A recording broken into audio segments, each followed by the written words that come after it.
Hello everyone, welcome to Voice Voyage, and I know you use this video to fall asleep, so before that, like the video and subscribe to the channel. Also comment down where are you from and what time are you watching. Now get comfortable and relax. Before we begin, this is a disclaimer that the audiobooks featured on this channel are of works that are in the public domain and are no longer under copyright protection. This means the content is free to be used, shared, and distributed. We strive to ensure all materials are properly verified as public domain works. However, if you believe we've mistakenly included copyrighted content, please contact us immediately for removal. This content is provided for educational and entertainment purposes only. We do not claim ownership over any of the texts and aim to make these timeless works more accessible through audio format. Thank you for listening and supporting the preservation of classic literature. The Horla, by Guy de Maupassant. May 8th. What a lovely day. I have spent all the morning lying on the grass in front of my house, under the enormous plantain tree which covers and shades and shelters the whole of it. I like this part of the country.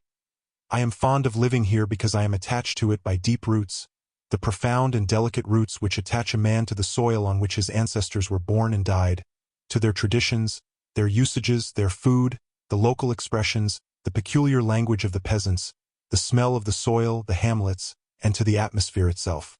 I love the house in which I grew up.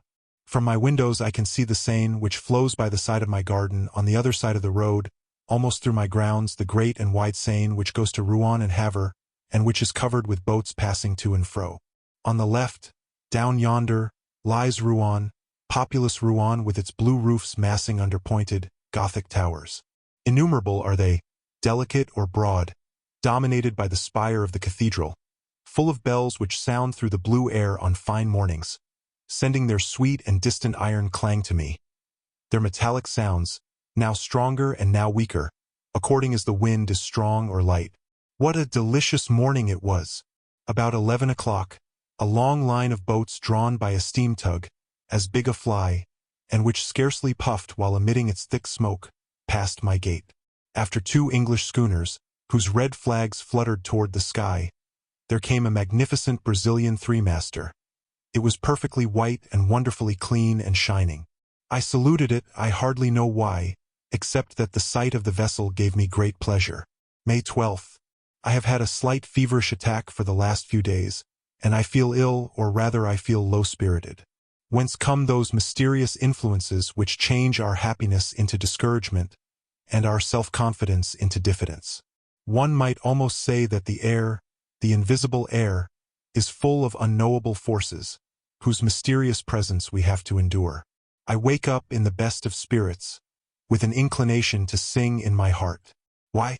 I go down by the side of the water, and suddenly, after walking a short distance, I return home wretched, as if some misfortune were awaiting me there. Why? Is it a cold shiver which, passing over my skin, has upset my nerves and given me a fit of low spirits? Is it the form of the clouds, or the tints of the sky, or the colors of the surrounding objects which are so changeable, which have troubled my thoughts as they passed before my eyes? Who can tell?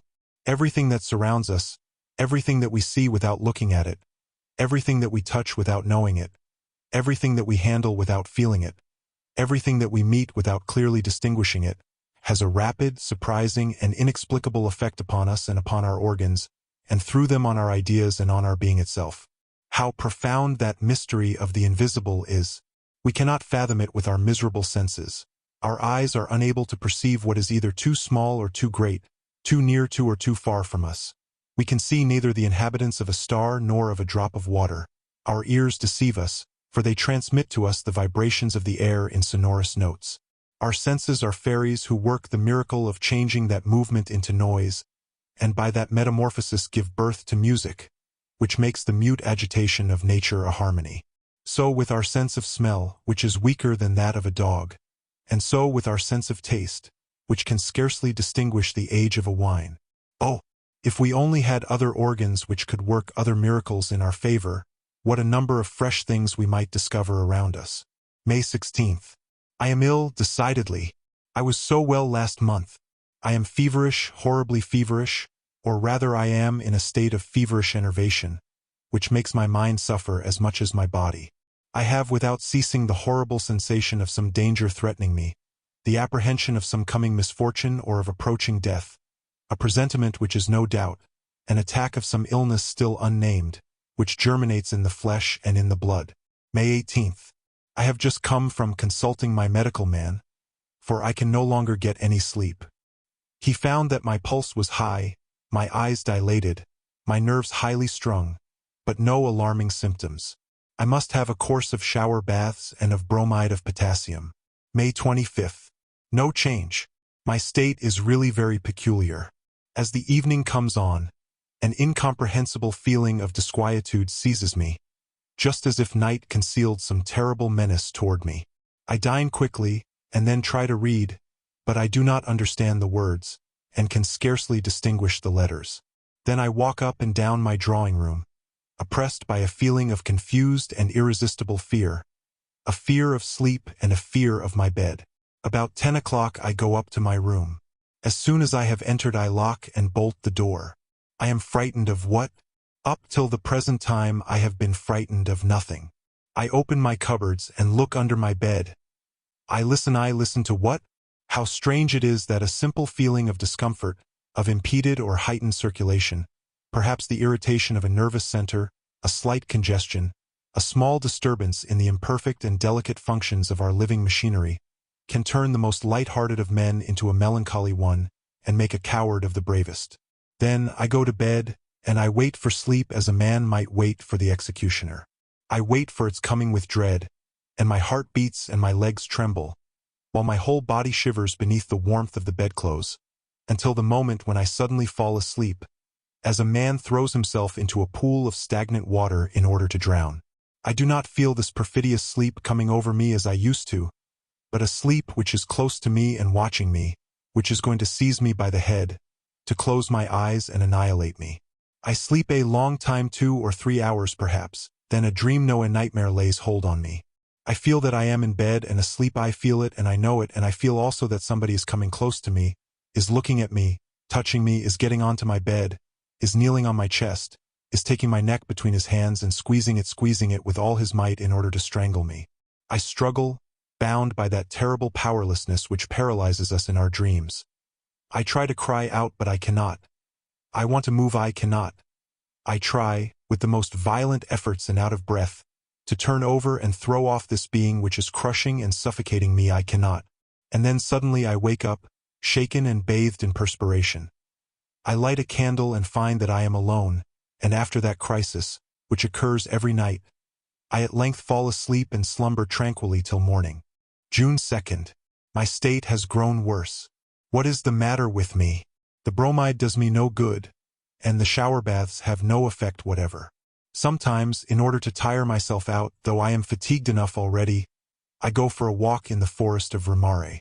I used to think at first that the fresh light and soft air, impregnated with the odor of herbs and leaves, would instill new life into my veins and impart fresh energy to my heart.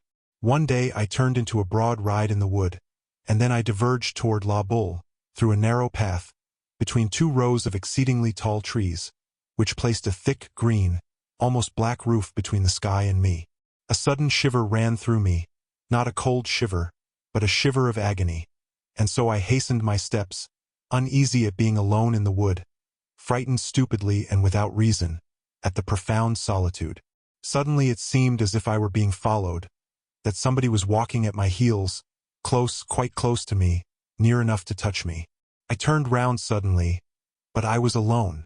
I saw nothing behind me except the straight, broad ride, empty and bordered by high trees, horribly empty. On the other side also it extended until it was lost in the distance, and looked just the same terrible. I closed my eyes. Why? And then I began to turn round on one heel very quickly, just like a top. I nearly fell down and opened my eyes. The trees were dancing round me and the earth heaved. I was obliged to sit down. Then, I no longer remembered how I had come. What a strange idea! What a strange, strange idea! I did not the least know. I started off to the right, and got back into the avenue which had led me into the middle of the forest. June 3rd. I have had a terrible night. I shall go away for a few weeks, for no doubt a journey will set me up again. July 2nd.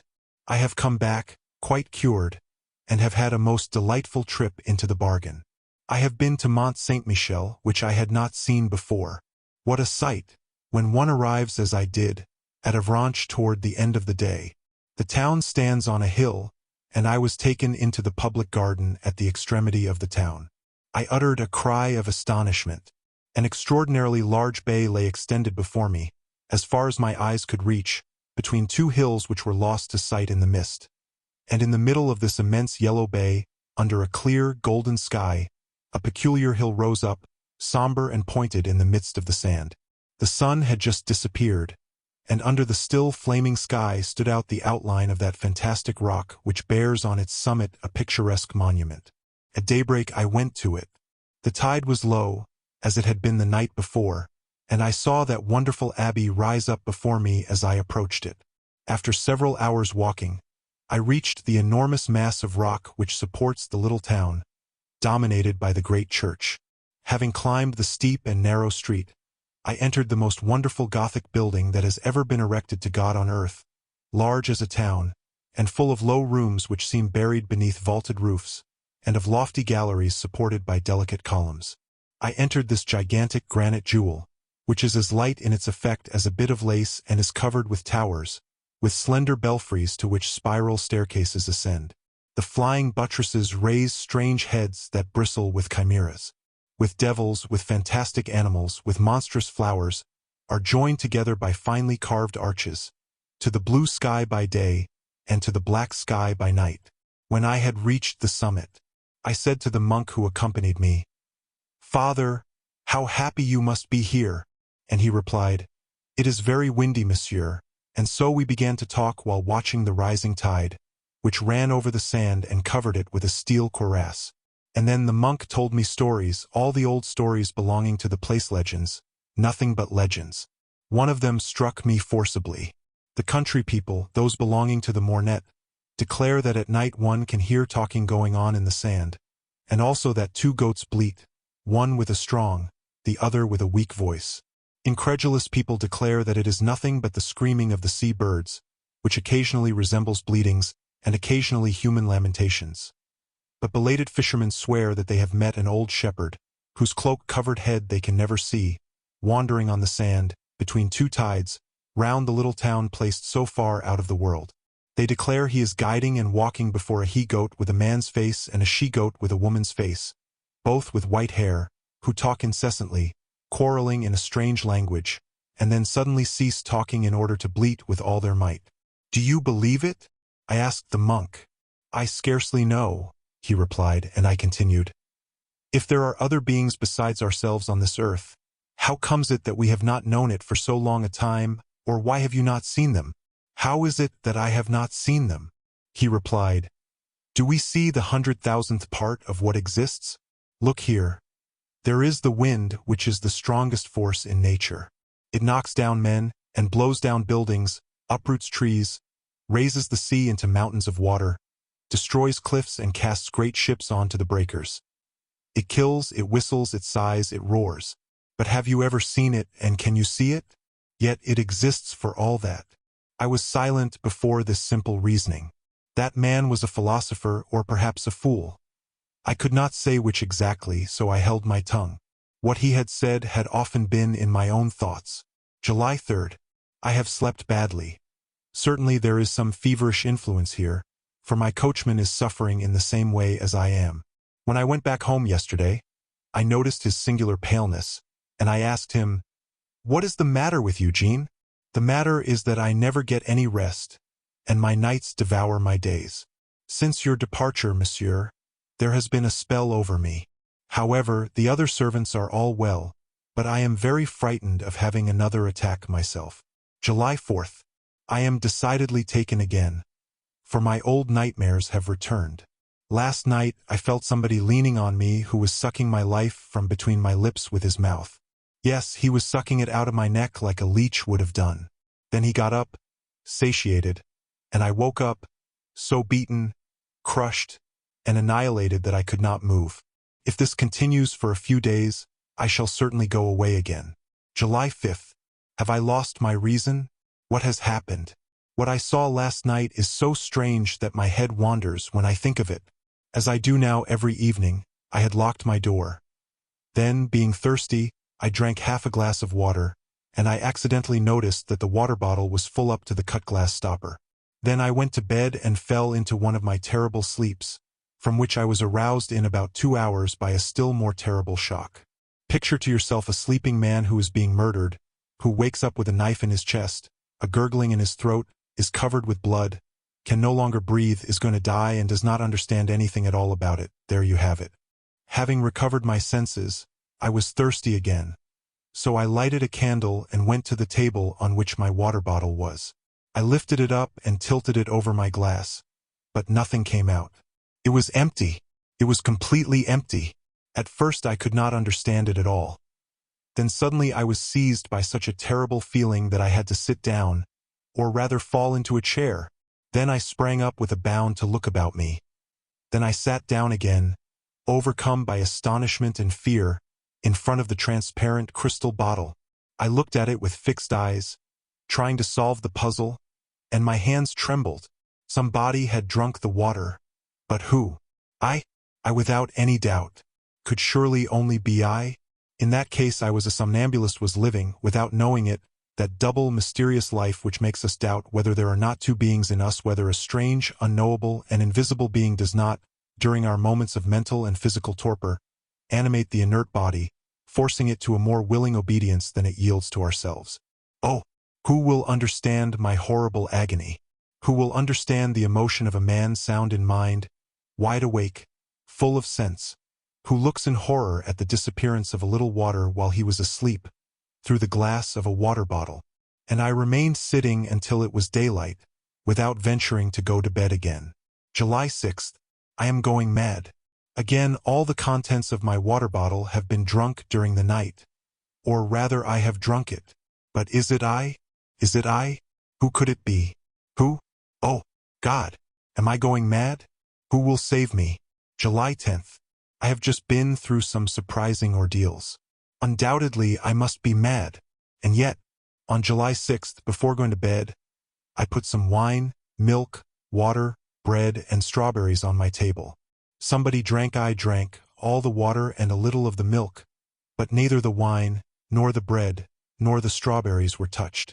On the 7th of July, I renewed the same experiment, with the same results, and on July 8th, I left out the water and the milk and nothing was touched. Lastly, on July 9th, I put only water and milk on my table, taking care to wrap up the bottles in white muslin and to tie down the stoppers. Then I rubbed my lips, my beard, and my hands with pencil lead, and went to bed.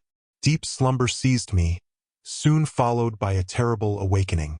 I had not moved, and my sheets were not marked. I rushed to the table. The muslin round the bottles remained intact. I undid the string, trembling with fear. All the water had been drunk, and so had the milk. Ah, great God! I must start for Paris immediately. July 12th. Paris. I must have lost my head during the last few days. I must be the plaything of my enervated imagination, unless I am really a somnambulist, or I have been brought under the power of one of those influences, hypnotic suggestion, for example, which are known to exist, but have hitherto been inexplicable. In any case, my mental state bordered on madness, and 24 hours of Paris sufficed to restore me to my equilibrium. Yesterday, after doing some business and paying some visits, which instilled fresh and invigorating mental air into me, I wound up my evening at the Théâtre Français. A drama by Alexandre Dumas the Younger was being acted, and his brilliant and powerful play completed my cure. Certainly solitude is dangerous for active minds. We need men who can think and can talk around us. When we are alone for a long time, we people space with phantoms. I returned along the boulevards to my hotel in excellent spirits. Amid the jostling of the crowd I thought, not without irony, of my terrors and surmises of the previous week, because I believed, yes, I believed, that an invisible being lived beneath my roof. How weak our mind is! How quickly it is terrified and unbalanced as soon as we are confronted with a small, incomprehensible fact. Instead of dismissing the problem with, "We do not understand because we cannot find the cause," We immediately imagine terrible mysteries and supernatural powers. July 14th. Fate of the Republic. I walked through the streets, and the crackers and flags amused me like a child. Still, it is very foolish to make merry on a set date, by government decree. People are like a flock of sheep, now steadily patient, now in ferocious revolt. Say to it, amuse yourself, and it amuses itself. Say to it, go and fight with your neighbor, and it goes and fights. Say to it, vote for the emperor, and it votes for the emperor. Then say to it, vote for the republic, and it votes for the republic. Those who direct it are stupid, too. But instead of obeying men, they obey principles, a course which can only be foolish, ineffective, and false, for the very reason that principles are ideas which are considered as certain and unchangeable, whereas in this world one is certain of nothing, since light is an illusion and noise is deception. July 16th. I saw some things yesterday that troubled me very much. I was dining at my cousin's, Madame Sable, whose husband is colonel of the 76th Chasseurs at Limoges. There were two young women there, one of whom had married a medical man, Dr. Parent, who devotes himself a great deal to nervous diseases and to the extraordinary manifestations which just now experiments in hypnotism and suggestion are producing. He related to us at some length the enormous results obtained by English scientists and the doctors of the medical school at Nancy, and the facts which he adduced appeared to me so strange, that I declared that I was altogether incredulous. We are, he declared, on the point of discovering one of the most important secrets of nature, I mean to say, one of its most important secrets on this earth, for assuredly there are some up in the stars yonder of a different kind of importance. Ever since man has thought, since he has been able to express and write down his thoughts, he has felt himself close to a mystery which is impenetrable to his coarse and imperfect senses, and he endeavors to supplement the feeble penetration of his organs by the efforts of his intellect. As long as that intellect remained in its elementary stage, this intercourse with invisible spirits assumed forms which were commonplace though terrifying. Thence sprang the popular belief in the supernatural, the legends of wandering spirits, of fairies, of gnomes, of ghosts. I might even say the conception of God, for our ideas of the workman-creator, from whatever religion they may have come down to us, are certainly the most mediocre, the stupidest, and the most unacceptable inventions that ever sprang from the frightened brain of any human creature. Nothing is truer than what Voltaire says: if God made man in his own image, man has certainly paid him back again. But for rather more than a century, men seem to have had a presentiment of something new. Mesmer and some others have put us on an unexpected track, and within the last 2 or 3 years especially, we have arrived at results really surprising. My cousin, who is also very incredulous, smiled, and Dr. Parent said to her, "Would you like me to try and send you to sleep, madam?" "Yes, certainly." She sat down in an easy chair, and he began to look at her fixedly, as if to fascinate her. I suddenly felt myself somewhat discomposed. My heart beat rapidly, and I had a choking feeling in my throat. I saw that Madame Sable's eyes were growing heavy, her mouth twitched, and her bosom heaved, and at the end of 10 minutes she was asleep. "Go behind her," the doctor said to me. So I took a seat behind her. He put a visiting card into her hands, and said to her, "This is a looking-glass. What do you see in it?" She replied, "I see my cousin." "What is he doing?" "He is twisting his mustache. And now he is taking a photograph out of his pocket." "Whose photograph is it?" "His own." That was true, for the photograph had been given me that same evening at the hotel. "What is his attitude in this portrait?" "He is standing up with his hat in his hand." She saw these things in that card, in that piece of white pasteboard, as if she had seen them in a looking-glass. The young women were frightened, and exclaimed, "That is quite enough, quite enough." But the doctor said to her authoritatively, "You will get up at 8 o'clock tomorrow morning. Then you will go and call on your cousin at his hotel and ask him to lend you the 5,000 francs which your husband asks of you, and which he will ask for when he sets out on his coming journey." Then he woke her up. On returning to my hotel, I thought over this curious séance, and I was assailed by doubts, not as to my cousin's absolute and undoubted good faith, for I had known her as well as if she had been my own sister ever since she was a child, but as to a possible trick on the doctor's part. Had not he, perhaps, kept a glass hidden in his hand, which he showed to the young woman in her sleep at the same time as he did the card. Professional conjurers do things which are just as singular. However, I went to bed, and this morning at about 8:30, I was awakened by my footman, who said to me, "Madame Sable has asked to see you immediately, monsieur." I dressed hastily and went to her. She sat down in some agitation, with her eyes on the floor, and without raising her veil said to me, "My dear cousin, I am going to ask a great favor of you." "What is it, cousin?" "I do not like to tell you, and yet I must. I am in absolute want of 5,000 francs. "What, you?" "Yes, I, or rather my husband, who has asked me to procure them for him." I was so stupefied that I hesitated to answer. I asked myself whether she had not really been making fun of me with Dr. Parent, if it were not merely a very well-acted farce which had been got up beforehand. On looking at her attentively, however, my doubts disappeared. She was trembling with grief, so painful was this step to her, and I was sure that her throat was full of sobs. I knew that she was very rich, and so I continued, "What? Has not your husband 5,000 francs at his disposal? Come think. Are you sure that he commissioned you to ask me for them?" She hesitated for a few seconds, as if she were making a great effort to search her memory, and then she replied, "Yes, yes, I am quite sure of it." "He has written to you?" She hesitated again and reflected, and I guessed the torture of her thoughts. She did not know. She only knew that she was to borrow 5,000 francs of me for her husband, so she told a lie. "Yes, he has written to me." "When, pray? You did not mention it to me yesterday." "I received his letter this morning." "Can you show it to me?" No, it contained private matters, things too personal to ourselves. I burned it." "So your husband runs into debt?" She hesitated again and then murmured, "I do not know." Thereupon I said bluntly, "I have not 5,000 francs at my disposal at this moment, my dear cousin." She uttered a cry, as if she were in pain, and said, Oh, I beseech you to get them for me." She got excited and clasped her hands as if she were praying to me. I heard her voice change its tone. She wept and sobbed, harassed and dominated by the irresistible order that she had received. Oh, I beg you to, if you knew what I am suffering, I want them today." I had pity on her. "You shall have them by and by, I swear to you." "Oh, thank you. How kind you are." I continued, "Do you remember what took place at your house last night?" "Yes." "Do you remember that Dr. Parent sent you to sleep?" "Yes." "Oh, very well then. He ordered you to come to me this morning to borrow 5,000 francs.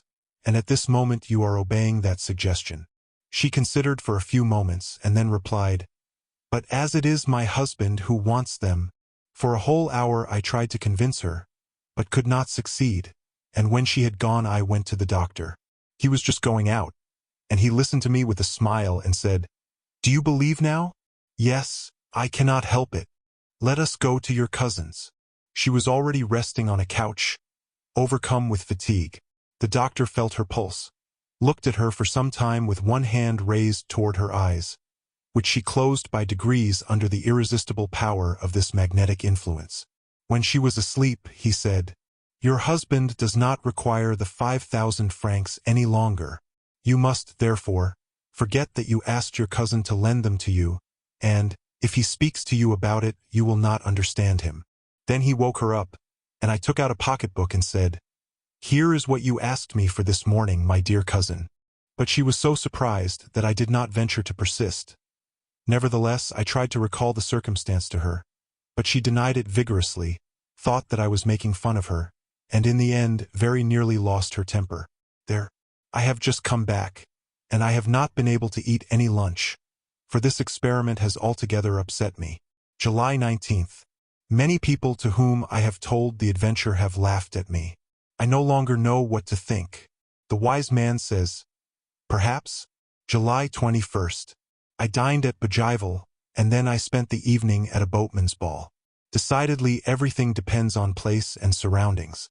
It would be the height of folly to believe in the supernatural on the Isle de la Grenouillière, but on the top of Mont Saint-Michel or in India, We are terribly under the influence of our surroundings. I shall return home next week. July 30th. I came back to my own house yesterday. Everything is going on well. August 2nd. Nothing fresh. It is splendid weather, and I spend my days in watching the Seine flow past. August 4th. Quarrels among my servants. They declare that the glasses are broken in the cupboards at night. The footman accuses the cook, she accuses the needlewoman, and the latter accuses the other two. Who is the culprit? It would take a clever person to tell. August 6th. This time I am not mad. I have seen. I can doubt no longer I have seen it. I was walking at 2 o'clock among my rose trees, in the full sunlight, in the walk bordered by autumn roses which are beginning to fall. As I stopped to look at a géant de Bouteille, which had 3 splendid blooms, I distinctly saw the stalk of one of the roses bend close to me, as if an invisible hand had bent it, and then break, as if that hand had picked it. Then the flower raised itself, following the curve which a hand would have described in carrying it toward a mouth, and remained suspended in the transparent air, alone and motionless, a terrible red spot, 3 yards from my eyes. In desperation I rushed at it to take it. I found nothing. It had disappeared.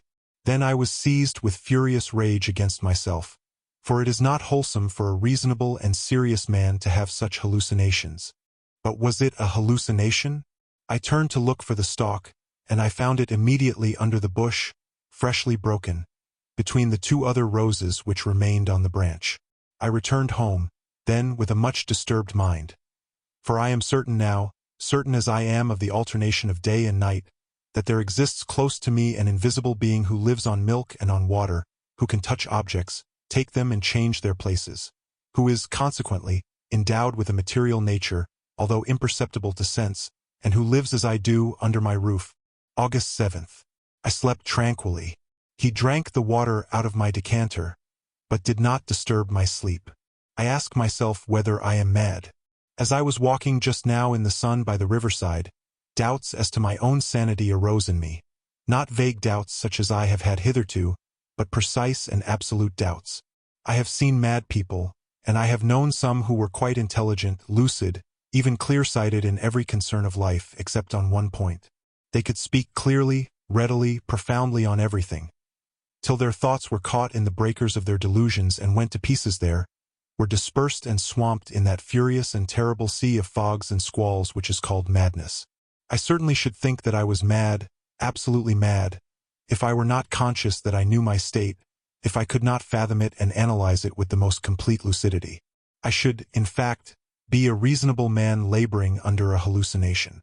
Some unknown disturbance must have been excited in my brain, one of those disturbances which physiologists of the present day try to note and to fix precisely, and that disturbance must have caused a profound gulf in my mind and in the order and logic of my ideas.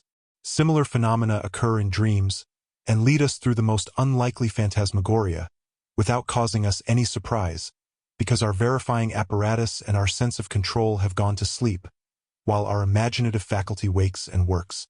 Was it not possible that one of the imperceptible keys of the cerebral fingerboard had been paralyzed in me? Some men lose the recollection of proper names, or of verbs, or of numbers, or merely of dates, in consequence of an accident. The localization of all the avenues of thought has been accomplished nowadays. What, then, would there be surprising in the fact that my faculty of controlling the unreality of certain hallucinations should be destroyed for the time being? I thought of all this as I walked by the side of the water. The sun was shining brightly on the river and made earth delightful, while it filled me with love for life, for the swallows, whose swift agility is always delightful in my eyes, for the plants by the riverside, whose rustling is a pleasure to my ears. By degrees, however, an inexplicable feeling of discomfort seized me. It seemed to me as if some unknown force were numbing and stopping me, were preventing me from going further and were calling me back. I felt that painful wish to return which comes on you when you have left a beloved invalid at home, and are seized by a presentiment that he is worse. I, therefore, returned despite of myself, feeling certain that I should find some bad news awaiting me, a letter or a telegram. There was nothing, however, and I was surprised and uneasy, more so than if I had had another fantastic vision. August 8th. I spent a terrible evening yesterday. He does not show himself anymore, but I feel that he is near me, watching me, looking at me, penetrating me, dominating me, and more terrible to me when he hides himself thus than if he were to manifest his constant and invisible presence by supernatural phenomena. However, I slept.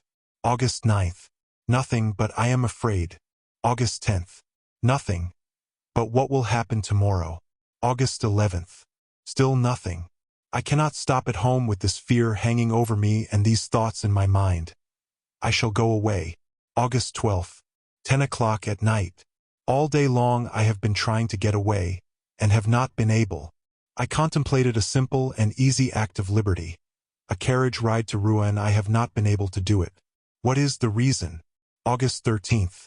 When one is attacked by certain maladies, the springs of our physical being seem broken, our energies destroyed, our muscles relaxed, our bones to be as soft as our flesh, and our blood as liquid as water. I am experiencing the same in my moral being, in a strange and distressing manner. I have no longer any strength, any courage, any self-control, nor even any power to set my own will in motion. I have no power left to will anything, but someone does it for me and I obey. August 14th. I am lost. Somebody possesses my soul and governs it. Somebody orders all my acts, all my movements, all my thoughts. I am no longer master of myself, nothing except an enslaved and terrified spectator of the things which I do. I wish to go out. I cannot. He does not wish to, and so I remain, trembling and distracted in the armchair in which he keeps me sitting. I merely wish to get up and to rouse myself, so as to think that I am still master of myself. I cannot. I am riveted to my chair, and my chair adheres to the floor in such a manner that no force of mine can move us. Then suddenly, I must go to the foot of my garden to pick some strawberries and eat them, and I go there. I pick the strawberries and I eat them. Oh, my God! My God! Is there a God? If there be one, deliver me, save me, succor me, pardon, pity, mercy, save me. Oh, what sufferings, what torture, what horror. August 15th. Certainly this is the way in which my poor cousin was possessed and swayed, when she came to borrow 5,000 francs of me. She was under the power of a strange will which had entered into her, like another soul, a parasitic and ruling soul. Is the world coming to an end? But who is he, this invisible being that rules me, this unknowable being, this rover of a supernatural race? Invisible beings exist, then. How is it, then, that since the beginning of the world they have never manifested themselves in such a manner as they do to me? I have never read anything that resembles what goes on in my house. Oh, if I could only leave it, if I could only go away and flee, and never return, I should be saved. But I cannot. August 16th. I managed to escape today for 2 hours, like a prisoner who finds the door of his dungeon accidentally open. I suddenly felt that I was free and that he was far away, and so I gave orders to put the horses in as quickly as possible, and I drove to Rouen. Oh, how delightful to be able to say to my coachman, "Go to Rouen!" I made him pull up before the library, and I begged them to lend me Dr. Hermann Herestauss's treatise on the unknown inhabitants of the ancient and modern world. Then, as I was getting into my carriage, I intended to say, "To the railway station," but instead of this I shouted. I did not speak, but I shouted in such a loud voice that all the passers-by turned round, "Home!" and I fell back on to the cushion of my carriage, overcome by mental agony. He had found me out and regained possession of me. August 17th. Oh, what a night! What a night! And yet it seems to me that I ought to rejoice. I read until 1 o'clock in the morning. Herestauss, doctor of philosophy and theogony, wrote the history and the manifestation of all those invisible beings which hover around man, or of whom he dreams. He describes their origin, their domains, their power, but none of them resembles the one which haunts me. One might say that man, ever since he has thought, has had a foreboding and a fear of a new being, stronger than himself, his successor in this world, and that, feeling him near, and not being able to foretell the nature of the unseen one, he has, in his terror, created the whole race of hidden beings, vague phantoms born of fear. Having, therefore, read until 1 o'clock in the morning. I went and sat down at the open window, in order to cool my forehead and my thoughts in the calm night air. It was very pleasant and warm. How I should have enjoyed such a night formerly. There was no moon, but the stars darted out their rays in the dark heavens. Who inhabits those worlds? What forms, what living beings, what animals are there yonder? Do those who are thinkers in those distant worlds know more than we do? What can they do more than we? What do they see which we do not? Will not one of them, some day or other, traversing space, appear on our earth to conquer it, just as formerly the Norsemen crossed the sea in order to subjugate nations feebler than themselves? We are so weak, so powerless, so ignorant, so small, we who live on this particle of mud which revolves in liquid air. I fell asleep, dreaming thus in the cool night air, and then, having slept for about 3/4 of an hour, I opened my eyes without moving, awakened by an indescribably confused and strange sensation. At first I saw nothing, and then suddenly it appeared to me as if a page of the book, which had remained open on my table, turned over of its own accord. Not a breath of air had come in at my window, and I was surprised and waited. In about 4 minutes, I saw with my own eyes, another page lift itself up and fall down on the others, as if a finger had turned it over. My armchair was empty, appeared empty, but I knew that he was there, and sitting in my place, and that he was reading. With a furious bound, the bound of an enraged wild beast that wishes to disembowel its tamer, I crossed my room to seize him, to strangle him, to kill him, but before I could reach it, my chair fell over as if somebody had run away from me. My table rocked, my lamp fell and went out, and my window closed as if some thief had been surprised and had fled out into the night, shutting it behind him. So he had run away, he had been afraid. He afraid of me! So tomorrow, or later some day or other, I should be able to hold him in my clutches and crush him against the ground. Do not dogs occasionally bite and strangle their masters? August 18th. I have been thinking the whole day long. Oh, yes, I will obey him, follow his impulses, fulfill all his wishes, show myself humble, submissive, a coward. He is the stronger. But an hour will come. August 19th. I know all. I have just read the following in the Revue du Monde Scientifique. A curious piece of news comes to us from Rio de Janeiro. Madness, an epidemic of madness, which may be compared to that contagious madness which attacked the people of Europe in the Middle Ages, is at this moment raging in the province of São Paulo. The frightened inhabitants are leaving their houses, deserting their villages, abandoning their land, saying that they are pursued, possessed, governed like human cattle by invisible, though tangible beings, by a species of vampire, which feeds on their life while they are asleep, and which, besides, drinks water and milk without appearing to touch any other nourishment. Professor Don Pedro Henriquez, accompanied by several medical savants, has gone to the province of São Paulo, in order to study the origin and the manifestations of this surprising madness on the spot, and to propose such measures to the emperor as may appear to him to be most fitted to restore the mad population to reason. I remember now that fine Brazilian three-master which passed in front of my windows as it was going up the Seine, on the 8th of last May. I thought it looked so pretty, so white and bright. That being was on board of her, coming from there, where its race sprang from. And it saw me. It saw my house, which was also white, and he sprang from the ship on to the land. Oh, good heavens! Now I know, I can divine. The reign of man is over, and he has come. He whom disquieted priests exorcised, whom sorcerers evoked on dark nights, without seeing him appear. He to whom the imaginations of the transient masters of the world lent all the monstrous or graceful forms of gnomes, spirits, genii, fairies, and familiar spirits. After the coarse conceptions of primitive fear, men more enlightened gave him a truer form.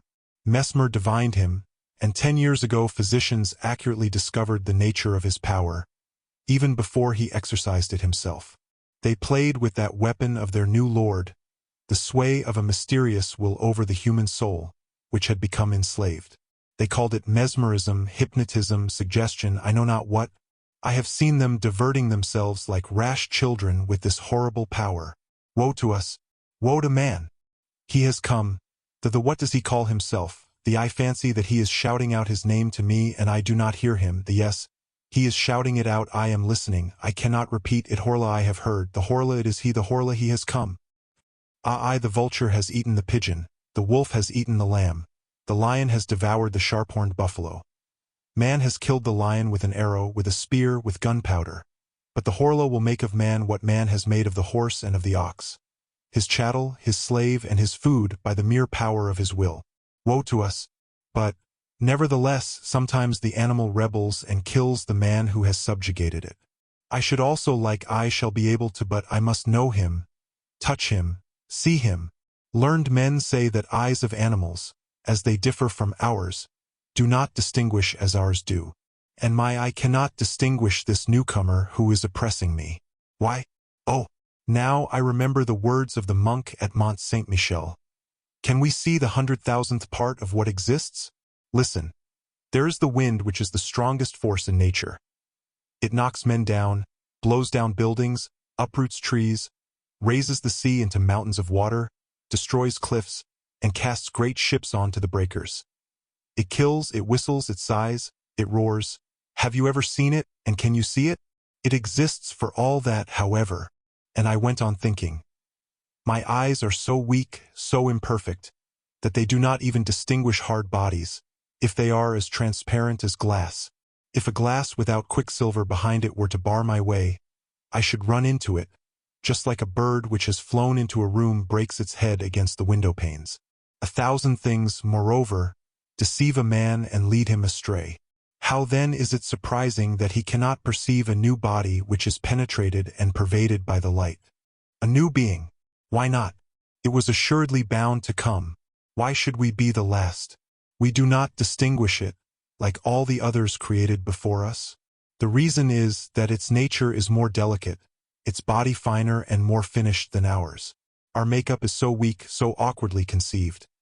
Our body is encumbered with organs that are always tired, always being strained like locks that are too complicated. It lives like a plant and like an animal nourishing itself with difficulty on air, herbs, and flesh. It is a brute machine which is a prey to maladies, to malformations, to decay. It is broken-winded, badly regulated, simple and eccentric, ingeniously yet badly made. A coarse and yet a delicate mechanism, in brief the outline of a being which might become intelligent and great. There are only a few stages of development in this world, from the oyster up to man. Why should there not be one more, when once that period is accomplished which separates the successive products one from the other? Why not one more? Why not, also, other trees with immense, splendid flowers perfuming whole regions? Why not other elements beside fire, air, earth, and water? There are only four, nursing fathers of various beings. What a pity! Why should not there be 40, 400, 4,000? How poor everything is, how mean and wretched, grudgingly given, poorly invented, clumsily made. Ah, the elephant and the hippopotamus, what power! And the camel, what suppleness! But the butterfly, you will say, a flying flower. I dream of one that should be as large as 100 worlds, with wings whose shape, beauty, colors, and motion I cannot even express. But I see it, it flutters from star to star, refreshing them and perfuming them with the light and harmonious breath of its flight. And the people up there gaze at it as it passes in an ecstasy of delight. What is the matter with me? It is he, the Horla, who haunts me, and who makes me think of these foolish things. He is within me, he is becoming my soul. I shall kill him. August 20th. I shall kill him. I have seen him. Yesterday I sat down at my table and pretended to write very assiduously. I knew quite well that he would come prowling round me, quite close to me, so close that I might perhaps be able to touch him, to seize him. And then I should have the strength of desperation. I should have my hands, my knees, my chest, my forehead, my teeth to strangle him, to crush him, to bite him, to tear him to pieces. And I watched for him with all my overexcited nerves. I had lighted my 2 lamps and the 8 wax candles on my mantelpiece, as if, by this light, I should discover him. My bed, my old oak bed with its columns, was opposite to me. On my right was the fireplace. On my left the door, which was carefully closed after I had left it open for some time in order to attract him. Behind me was a very high wardrobe with a looking-glass in it, which served me to dress by every day, and in which I was in the habit of inspecting myself from head to foot every time I passed it. So I pretended to be writing in order to deceive him, for he also was watching me, and suddenly I was certain, that he was reading over my shoulder, that he was there, almost touching my ear.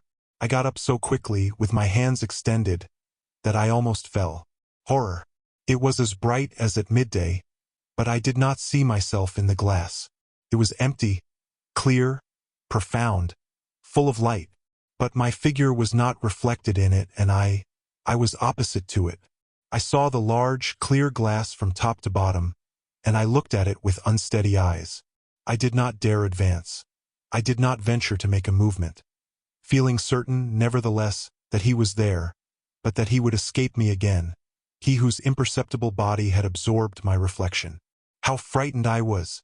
And then suddenly I began to see myself through a mist in the depths of the looking-glass, in a mist as it were, or through a veil of water, and it seemed to me as if this water were flowing slowly from left to right, and making my figure clearer every moment. It was like the end of an eclipse. Whatever hid me did not appear to possess any clearly defined outlines, but was a sort of opaque transparency, which gradually grew clearer. At last I was able to distinguish myself completely, as I do every day when I look at myself. I had seen him, and the horror of it remained with me, and makes me shudder even now. August 21st. How could I kill him, since I could not get hold of him? Poison? But he would see me mix it with the water. And then, would our poisons have any effect on his impalpable body? No doubt about the matter. Then, August 22nd. I sent for a blacksmith from Rouen and ordered iron shutters of him for my room, such as some private hotels in Paris have on the ground floor, for fear of thieves, and he is going to make me a similar door as well. I have made myself out a coward, but I do not care about that. September 10th. Rouen Hotel Continental. It is done. It is done, but is he dead? My mind is thoroughly upset by what I have seen. Well then, yesterday, the locksmith having put on the iron shutters and door, I left everything open until midnight, although it was getting cold. Suddenly I felt that he was there, and joy, mad joy, took possession of me. I got up softly, and I walked to the right and left for some time, so that he might not guess anything. Then I took off my boots and put on my slippers carelessly. Then I fastened the iron shutters, and going back to the door quickly, I double-locked it with a padlock, putting the key into my pocket. Suddenly I noticed that he was moving restlessly round me, that in his turn he was frightened and was ordering me to let him out. I nearly yielded, though I did not quite, but putting my back to the door, I half opened it, just enough to allow me to go out backward, and as I am very tall, my head touched the lintel. I was sure that he had not been able to escape, and I shut him up quite alone, quite alone. What happiness! I had him fast. Then I ran downstairs into the drawing-room, which was under my bedroom. I took the 2 lamps and poured all the oil onto the carpet, the furniture everywhere. Then I set fire to it and made my escape, after having carefully double-locked the door. I went and hid myself at the bottom of the garden, in a clump of laurel bushes. How long it was! How long it was! Everything was dark, silent, motionless. Not a breath of air and not a star, but heavy banks of clouds which one could not see, but which weighed, oh, so heavily on my soul. I looked at my house and waited. How long it was! I already began to think that the fire had gone out of its own accord, or that he had extinguished it, when one of the lower windows gave way under the violence of the flames, and a long, soft, caressing sheet of red flame mounted up the white wall, and kissed it as high as the roof. The light fell on to the trees, the branches, and the leaves, and a shiver of fear pervaded them also. The birds awoke. A dog began to howl, and it seemed to me as if the day were breaking. Almost immediately 2 other windows flew into fragments, and I saw that the whole of the lower part of my house was nothing but a terrible furnace. But a cry, a horrible, shrill, heart-rending cry, a woman's cry, sounded through the night, and 2 garret windows were opened. I had forgotten the servants. I saw the terror-struck faces, and the frantic waving of their arms. Then, Overwhelmed with horror, I ran off to the village, shouting, "Help! Help! Fire! Fire!" Meeting some people who were already coming on to the scene, I went back with them to see. By this time the house was nothing but a horrible and magnificent funeral pile, a monstrous pyre which lit up the whole country, a pyre where men were burning, and where he was burning also he, my prisoner, that new being, the new master, the Horla. Suddenly the whole roof fell in between the walls, and a volcano of flames darted up to the sky. Through all the windows which opened on to that furnace, I saw the flames darting, and I reflected that he was there, in that kiln, dead. Dead? Perhaps. His body was not his body, which was transparent, indestructible by such means as would kill ours? If he were not dead, perhaps time alone has power over that invisible and redoubtable being. Why this transparent, unrecognizable body, this body belonging to a spirit, if it also had to fear ills, infirmities, and premature destruction? Premature destruction? All human terror springs from that. After man the Horla, after him who can die every day, at any hour, at any moment, by any accident, he came, he who was only to die at his own proper hour and minute, because he had touched the limits of his existence. No, there is no doubt about it, he is not dead. Then, I suppose I must kill myself. Dear listener, we bring another tale to a close. A journey woven with words, imagination, and emotion here at the Voice Voyage, where stories flow like a river's current, guiding you to distant realms and unexplored depths. We're grateful you joined us. As always, we invite you to stay a little longer. Subscribe to our channel and uncover more stories waiting to be heard, each one a cascade of voices, ideas, and artistry. And remember, every great story begins with a single word. Perhaps the next one will begin with you. Until our voices meet again, may your days be filled with quiet moments, rich pages, and the gentle comfort of a well-told tale. This is the Voice Voyage, signing off.